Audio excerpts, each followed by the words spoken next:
নমস্কার। আজকে আমরা একটা জরুরি বিষয় নিয়ে কথা বলবো। গ্রামীণ ভারতে সামাজিক প্রান্তিকীকরণ মানে সোশ্যাল মার্জিনালাইজেশন। হ্যাঁ। আমাদের কাছে বেশ কিছু সূত্র আছে যা থেকে বোঝা যায় গ্রামের কিছু মানুষ যেন মানে সমাজের মূল স্রোত থেকে একটু একটু করে বিচ্ছিন্ন হয়ে পড়ছেন। ঠিক। তাদের অধিকার, সুযোগ সুবিধা সেগুলো যেন হাতছাড়া হয়ে যাচ্ছে। হুম। তো আমরা সূত্রগুলো থেকে বোঝার চেষ্টা করব কেন এটা হয়। কেন হয়? এর ফল কি? এর ফল কি? আর মানে বেরোনোর পথটাই বাকি। আচ্ছা, এই যে আমরা বলছি সামাজিক প্রান্তিকীকরণ, এটা আসলে কি একটু সহজ করে যদি বলি? দেখুন, এটা আসলে একটা প্রক্রিয়া, যার মাধ্যমে কিছু মানুষ বা গোষ্ঠী তারা সামাজিক, অর্থনৈতিক, রাজনৈতিক বা ধরুন সাংস্কৃতিক সুযোগ সুবিধা থেকে বাদ পড়ে যান। বাদ পড়ে যান। হ্যাঁ, সমাজতাত্ত্বিকরা যেমন গিডেন্স বা টাউনসেন্ড ওনারা বলেছেন যে এরা হয় সমাজের মূল কাঠামো থেকে সরে যান অথবা বঞ্চনার শিকার হন। আচ্ছা। সমাজের গড় জীবনযাত্রার মান থেকে এতটাই পিছিয়ে পড়েন যে তাদের বঞ্চনাটা খুব স্পষ্ট হয়ে ওঠে। আসল কথা হলো, তারা এমন একটা অবস্থানে চলে যান যেখানে তাদের কথা শোনার কেউ থাকে না, তাদের প্রয়োজনগুলো ঠিক গুরুত্ব পায় না আর কি। বুঝতে পারছি। তাহলে যদি গ্রামের দিকে তাকাই, এই যে বিচ্ছিন্ন হয়ে পড়া, এর পেছনের মূল কারণগুলো কি? সূত্রগুলো তো অনেক কিছুর দিকে ইঙ্গিত করছে, তাই না? হ্যাঁ, কারণগুলো বেশ জটিল, আর একটা আরেকটার সাথে এমনভাবে জড়িয়ে আছে যে আলাদা করা মুশকিল। হুম। যেমন ধরুন, অর্থনৈতিক কারণগুলো যদি দেখি, অনেকেরই তো নিজের জমি নেই, ঠিক। বা থাকলেও খুব সামান্য। পুরনো দিনে যে পেশাগুলো ছিল সেগুলোও তো হারিয়ে যাচ্ছে। যাচ্ছে। মানুষ ঋণের জালে জড়িয়ে পড়ছে, ফসলের ঠিক দাম পাচ্ছে না, আর গ্রামের অর্থনীতি তো মূলত কৃষির ওপরেই নির্ভরশীল। তাই এই সমস্যাগুলো খুব বড় হয়ে দেখা দেয়। কিন্তু শুধু অর্থনৈতিক দিকটাই তো নয়, তাই না? সমাজেও তো অনেক বাধা আছে নিশ্চয়। ঠিক তাই, একদম। জাতিভেদ প্রথা দেখুন, এখনও অনেক জায়গায় বেশ জাঁকিয়ে বসে আছে। আছে। লিঙ্গ বৈষম্য তো আছেই, মহিলারাও অনেক সুযোগ থেকেই বঞ্চিত হন। আবার ধরুন, ধর্মীয় বা জাতিগত সংখ্যালঘু হওয়া কিংবা শারীরিক বা মানসিক প্রতিবন্ধকতা, এগুলোও অনেককে পিছিয়ে দেয়। এই সামাজিক কাঠামো আর মানসিকতাই কিন্তু বৈষম্যটা টিকিয়ে রাখে। হুম। আর প্রশাসনিক বা রাজনৈতিক দিক থেকে যদি দেখি, নীতি তো অনেক তৈরি হয়, কিন্তু সেগুলো কি ঠিকমতো কাজে লাগে? এটাই একটা খুব বড় প্রশ্ন। সূত্রগুলো কিন্তু বলছে অনেক ভালো সরকারি নীতি থাকা সত্ত্বেও সেগুলো ঠিকঠাক প্রয়োগ হয় না অনেক সময়। প্রয়োগ হয় না। হ্যাঁ, ক্ষমতার বন্টনটাও অসম। গ্রামের যারা ক্ষমতাবান তারাই যেন বেশি সুবিধা পায়। আইনের প্রয়োগেও দুর্বলতা দেখা যায়। আচ্ছা। অনেক জায়গায় পঞ্চায়েতগুলো ততটা শক্তিশালী নয় যতটা হওয়ার কথা ছিল। ও।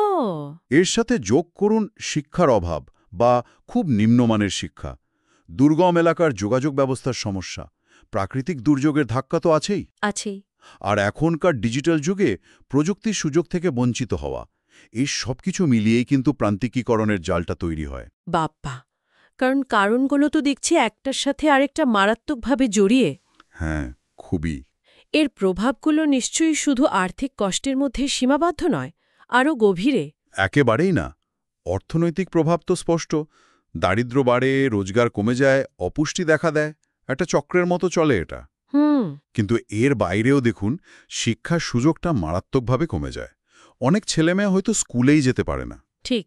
বা গেলেও তাড়াতাড়ি পড়াশোনা ছেড়ে দিতে বাধ্য হয়। ফলে কি হয়, এক প্রজন্ম থেকে আরেক প্রজন্মে এই পিছিয়ে পড়াটা চলতেই থাকে। স্বাস্থ্য বা সামাজিক জীবনে এর কি প্রভাব পড়ে? স্বাস্থ্যসেবা পাওয়াটা এদের জন্য খুব কঠিন হয়ে দাঁড়ায়। হুম। অসুস্থ হলে ভালো চিকিৎসা করানো বা তার খরচ জোগানো, সেটা প্রায় অসম্ভব হয়ে পড়ে অনেকের জন্য। সামাজিকভাবে ওই মানুষগুলো একঘরে হয়ে থাকেন, অনেক সময় নানা বৈষম্যের শিকার হন। হ্যাঁ। এর ফলে মানসিক চাপ বাড়ে, হতাশা বাড়ে, রাজনৈতিকভাবেও এদের কোনো শক্তি থাকে না। গ্রামের বা দেশের নীতি নির্ধারণে এদের কথা বলার সুযোগই থাকে না প্রায়। এর ফলেই কি অনেকে গ্রাম ছেড়ে শহরে চলে আসেন কাজের খোঁজে? হ্যাঁ, এটাও একটা বিরাট প্রভাব। বেঁচে থাকার তাগিদে কাজের খোঁজে অনেকে শহরে যান ঠিকই, কিন্তু সেখানেও তাদের বেশিরভাগের জায়গা হয় বস্তিতে। আবারও এক নতুন ধরনের প্রান্তিক জীবনের শুরু হয়। আবার সেই চক্র।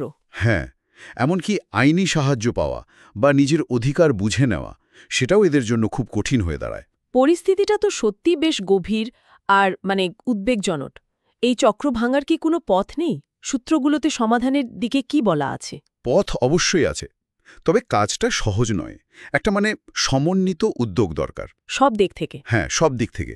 যেমন অর্থনৈতিকভাবে এগোতে হলে শুধু কৃষির উন্নতি করলেই হবে না, অকৃষি ক্ষেত্রেও কাজের সুযোগ বাড়াতে হবে।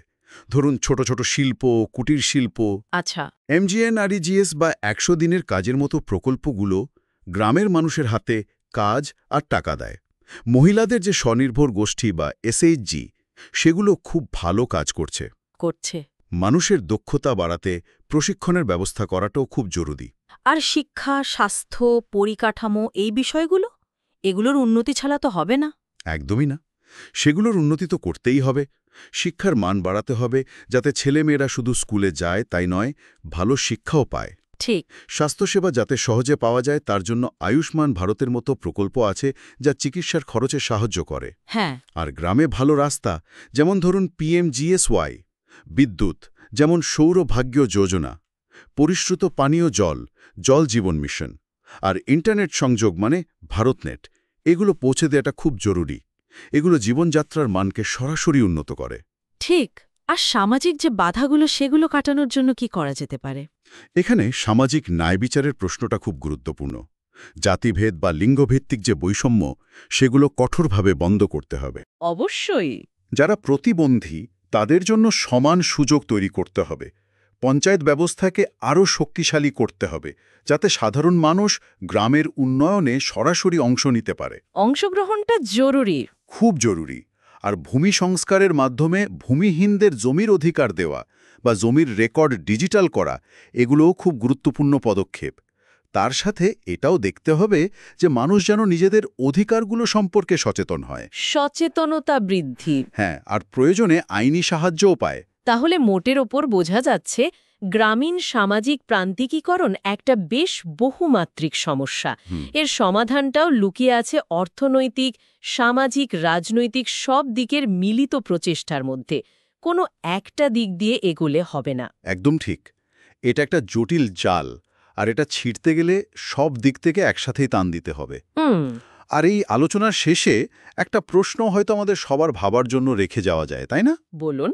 এই যে একটা বিরাট অংশের মানুষকে আমরা পিছিয়ে রেখে এগোচ্ছি, এই প্রান্তিকীকরণের চক্র ভাঙাটা কি শুধু ওই মানুষগুলোর ভালোর জন্যই জরুরি, নাকি এটা আসলে গোটা দেশের সামগ্রিক উন্নয়নের জন্যই অপরিহার্য? সত্যি। আর একজন সচেতন নাগরিক হিসেবে এই ছবিটা বদলাতে আমাদের নিজেদেরই বা কী করার আছে, সেটা নিয়েও ভাবা দরকার।